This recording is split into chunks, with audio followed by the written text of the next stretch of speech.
So, liebe Freunde, ja. Filmfans im Dress, ja. Das T-Shirt habe ich schon mal vorgestellt und möchte es aber gerne mal zeigen. Ja.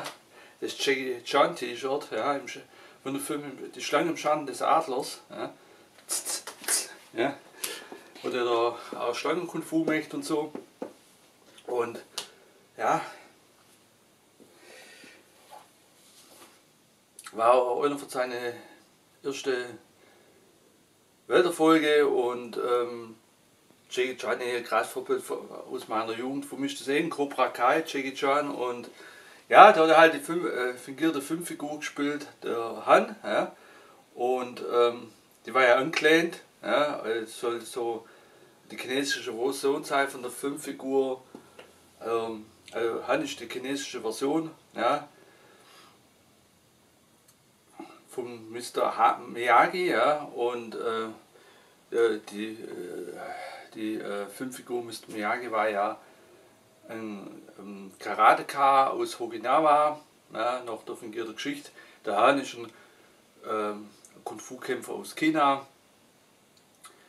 Natürlich, wenn man so den Jackie Chan als junger Mensch sieht und dass er die Rolle gespielt hat in dem Film Die Schlange im Schatten des Adlers, und später hat er halt ein Remake gedreht auf Karate Kid, wo ich jetzt sage, das war Kung Fu Kid. Ja.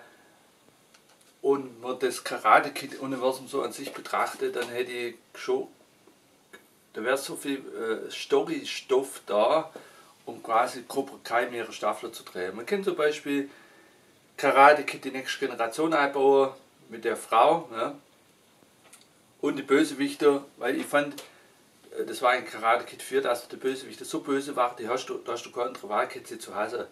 Während bei anderen Karate Kid man eigentlich fast schon mehr ein Fan war von den Bösewichten, und die kennt man einbauen, zum Beispiel Jackie Chan, und wie hat der Kaiser, Jason Smith, den können wir einbauen, Ben Wang können wir einbauen. Ja.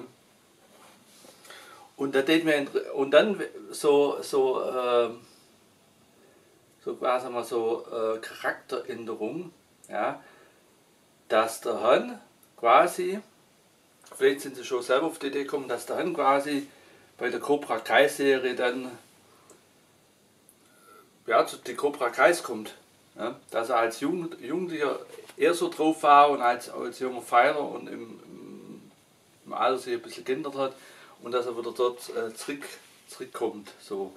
Irgendwie so Charakterentwicklung, wenn sie jetzt selber auf die Idee kommen, weil Karate Kid für Karate Kid für Legends, da hat er Mr. Han, also die zwei Filmfiguren Mr. Han und Daniel LaRusso, den sie ja schon ziemlich anzieht, weil sie mit den Kampftechniker nicht so einig war, was man dem Li Feng beibringen kann. Ja. Und von daher, wenn die da noch mehrere Staffeln drehen von Cobra Kai, könnte man vorstellen, Jackie Chan kommt rein und taucht auf der Seite von Cobra Kai auf. Ja. Wenn sie die Serie Cobra Kai weiter drehen, so, falls mir versprochen, wenn sie die Serie Cobra Kai weiter drehen, kann man vorstellen, dass Jackie Chan als Hand da auftaucht, als beim Mr. Miyagi da rumspringt und dann zu Cobra Kai kommt durch Charakterentwicklung. Ja. Irgendwas wollte ich sagen, sind fast vergessen. Was man jetzt sagen wollte. Weil das Karate Kid Universum, das hat ja eigentlich sehr viel Stoff, um weiter Storyline zu schreiben. Ja, ja, jetzt wollte ich auf was wieder rauswählen. Dabei, ich muss sagen, da gab es einige Folgen und einige Staffeln, wo sie so wieder auf Schwarz-Weiß-Denker zurückgerudert sind. So der klassische Held, der klassische Bösewicht bei Cobra Kai. Und da gibt es so viele Filmcharaktere, die einfach feiern. Ja, so die fingierte Figuren, Terry Silver feiere ich, John Kreese feiere ich, Mike Barnes, der Bad Boy of Karate feiere ich, ja. Johnny Lawrence Avison feiere ich. Ja. Das ist mir irgendwie sehr, sehr ähnlich vom optischen und auch also die fingierte Filmfigur ist aber vom Charakter sich ziemlich sehr ähnlich, außer dass ich Schusche lieb und so und ich nur nüchtern Auto fahre. Und auch einige Sachen sind anders, aber es gibt auch sehr viele Sachen, das meiste haben wir so dann so ähnlich so Technik-Dulli oder so, da kann man schon selber drin auffinden. Aber was hole ich jetzt schon wieder raus? Ja, auf jeden Fall fand ich, die Staffel hat eigentlich, war Staffel 6, die hat eigentlich super geendet. Das ist immer Bruch, was ich ja schon immer gesagt habe, vor 2 Jahren schon oder vor ein paar Jahren so gesagt habe, man braucht im Leben hart und eine neue Seite. Ja. Und da gibt es so viele Sachen, wo die Philosophie von Miyagi stimmt und die Philosophie von Cobra Kai stimmt ebenso. Und dass die Wahrheit liegt oft in der Mitte, weil jede Situation braucht schon anders denken. Und das klassische Böse, Gut, was ich manchmal in manche viele Folgen so auftrete hin, gut, die haben in der 6. Staffel dann einfach ganz viel richtig gemacht und die meiste Folge war auch genial. Ja. Besonders Staffel 1 und 6. Staffel haben sie auch viel wieder gerettet und zurückgerudert, wo das klassische böse Gute-Wicht wieder nicht so präsent war, sondern wo die Wahrheit in bestimmte Blickwinkel auch reinscheint und das in jedem Blickwinkel anders aussieht. Das fand ich wieder super. Dabei muss ich sagen, das ganze Machwerk Cobra Kai, das meiste, was da gezeigt wurde, ist so gefeiert. Aber wenn die jetzt noch mehrere Staffeln drehen würdet, dann hätte ich das so feiern, wenn sie sagen, da tauchen andere Bösewichte auf, gut, die war ja schon in der letzten Staffel die Iron Dragon, ja. Aber wenn ihr zum Beispiel von Karate Kid die nächste Generation, also quasi der 4. Teil, wenn dort die Bösewichte in der Cobra Kai Serie auftaucht hätte, und dann hättet ihr Diener und die Iron Dragon, dass da Miyagi-Do und Cobra Kai zusammenhalten hättet und die zusammen wirklich hättet in der verkehrten Handlung Gegner, die man eigentlich nur hassen kann, so weit. Ja. Das ist die Feier. Ja, ich würde mir eigentlich Jackie Chan als Cobra Kai vorstellen. Vor allem, weil er auch den Kung-Fu-Schlangenstil perfekt beherrscht. Ja. Und in der Schulzeit war es ein anderes Thema, da war ich auch ein krasser Filmfan. Ja, das war schon Ende der 80er, Anfang der 90er. Da hatte ich so beim Anfang so Schulranzen gehabt, Rucksack gehabt und irgendwann haben wir so einen Koffer mitgenommen, dass ich mich einfach erwachsener fühle. Ja. Dann ja so mit 12 und so habe ich angefangen Kaffee zu trinken morgens statt Kava. Und dann habe ich so einen Koffer dabei gehabt, hast du vom Quelle-Katalog oder Katalog und sonstiges, da hast du immer so, haben sie auch so Bereich gehabt mit VHS-Kassette. Und die Bilder haben mich, also ich habe den Film geliebt.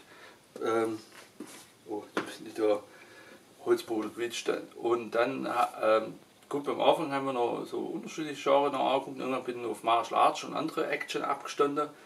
Irgendwann bin ich so in alles Genre reingeflossen. Aber ich habe da so, beim Anfang war es noch Comedy und Martial Arts. So. Allgemein Comedy-Filme Martial Arts.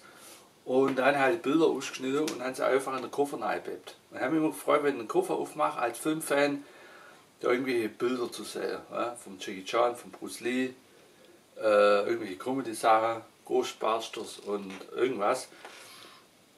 Und das hat mir einfach Spaß gemacht. Das war mein individueller Koffer. Ja.